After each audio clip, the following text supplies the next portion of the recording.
Halo hai sahabat pecinta catur, selamat datang kembali di Catur Talk Indonesia. Bagaimana kabar kawan-kawan? Semoga kita sehat selalu dan rezeki kita dilancarkan, amin. Tentunya permainan yang cukup menarik pada ronde ke-6 sama-sama Women International Master, yaitu Citra Dewi menghadapi pecatur Malaysia Putri Zahra. Dan bagaimana permainannya langsung saja kita simak di Catur Talk Indonesia.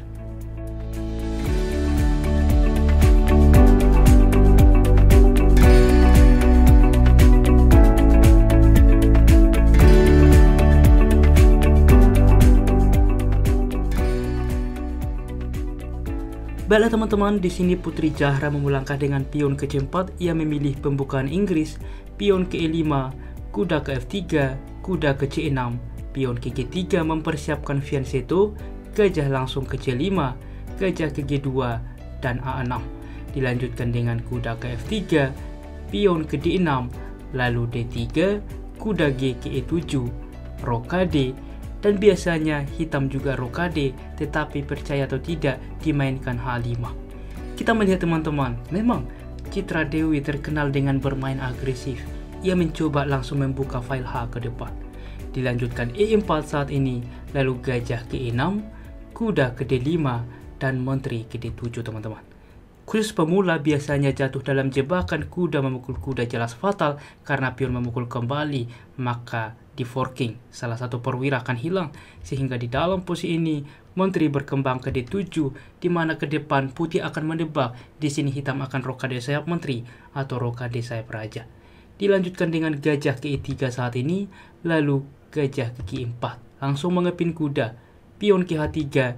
Di sini gajah memukul kuda, gajah mukul gajah salah satu opsi yang bisa dilakukan, walaupun terlihat memberikan pion, tetapi ini salah satu rekomendasi. Tentunya menteri dibuat menerima, maka kuda ke D4 saat ini. Tempo mengancam menteri, menteri kembali ke D1 dan H4 teman-teman.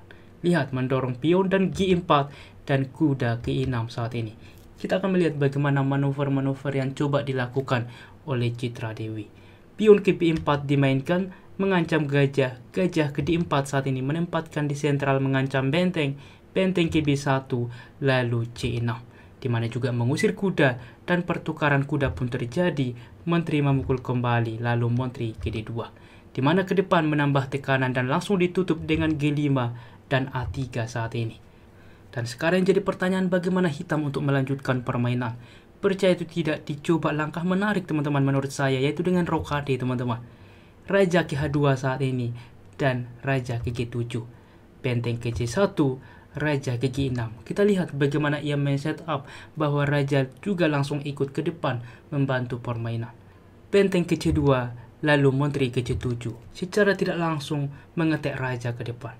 Menteri ke E2 mencoba ke depan bermanuver, juga mungkin ancaman skak, sehingga menteri ke E7 kembali. Menteri ke F3, langsung raja ke G7, tentunya menghindari ada tempo skak ke depan.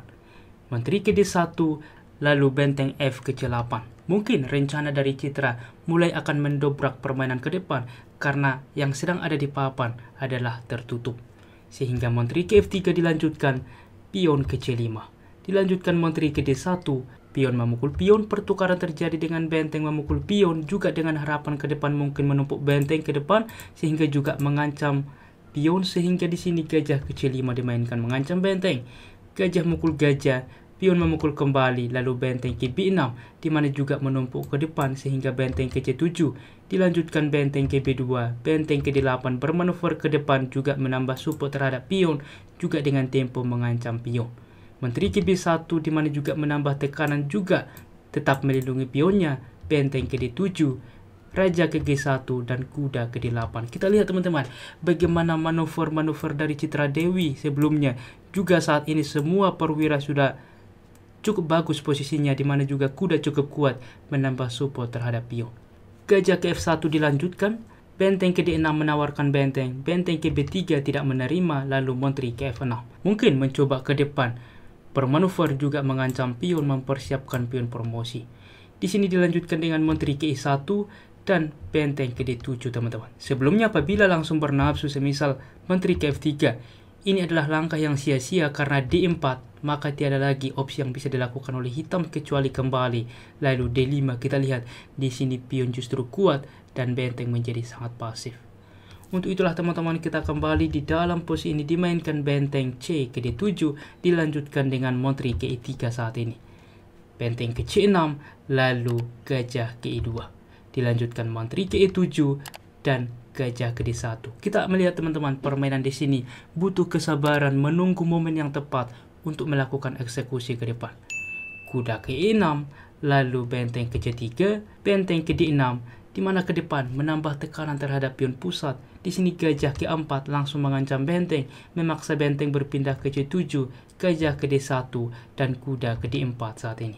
Gajah kembali ke 4. Karena apa? Tidak lagi langkah signifikan yang bisa dilakukan oleh putih, dan di sini juga hitam mencoba pelan-pelan membangun sebuah serangan.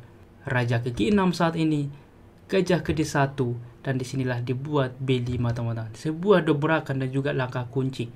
Dilanjutkan putih, raja ke G2, lalu benteng ke F6. Dengan tujuan ke depan menambah tekanan apabila juga gajah berpindah ke depan, di sini juga mengontrol petak penting sehingga dapat ditempati oleh kuda. Menteri ke C1 saat ini, di mana juga mencoba mengamankan diri, tetapi ini letak yang cukup pasif teman-teman. Sebelumnya disarankan oleh komputer bahwa pion memukul pion salah satu opsi, di mana pion memukul kembali lalu gajah dapat ke B3 teman-teman. Selain juga untuk mencegah pion advance ke depan. Tentunya tidak mungkin ditukarkan terhadap kuda yang cukup aktif terhadap gajah yang cukup pasif. Kita kembali di dalam posisi ini dimainkan dengan menteri ke C1, maka coba teman-teman, apa langkah terbaik yang juga dilakukan oleh hitam di posisi ini? Bagaimana teman-teman? Selamat bagi yang menemukan langkah itulah dengan pion ke B4. Inilah pion ini ketika tidak diterima teman-teman, dan benteng terjebak sehingga pertukaran pion terjadi.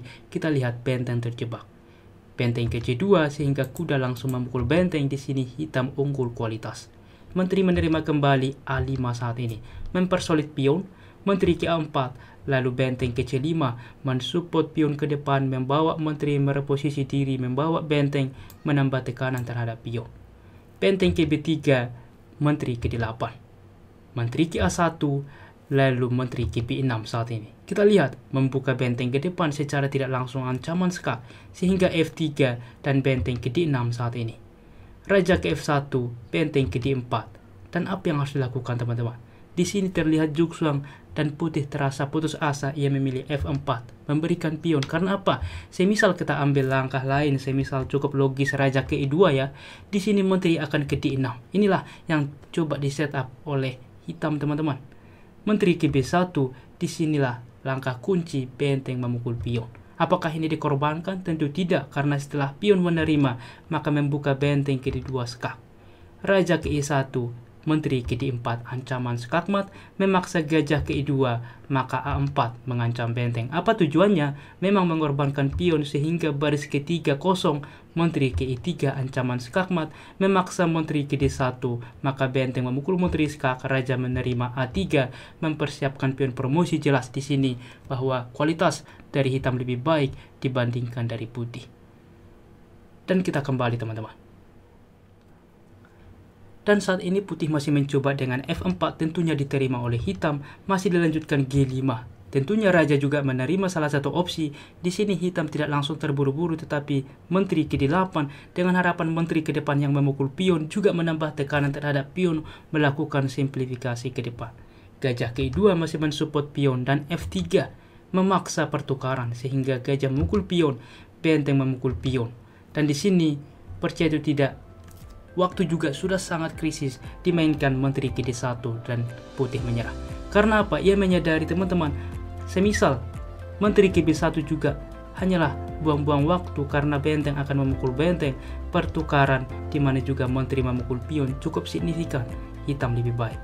Untuk itulah dicoba masih yaitu dengan menteri ke D1 dan ia menyerah. Karena apa? Dia memberikan menterinya. Tentu pertukaran terjadi, benteng pun akan hilang.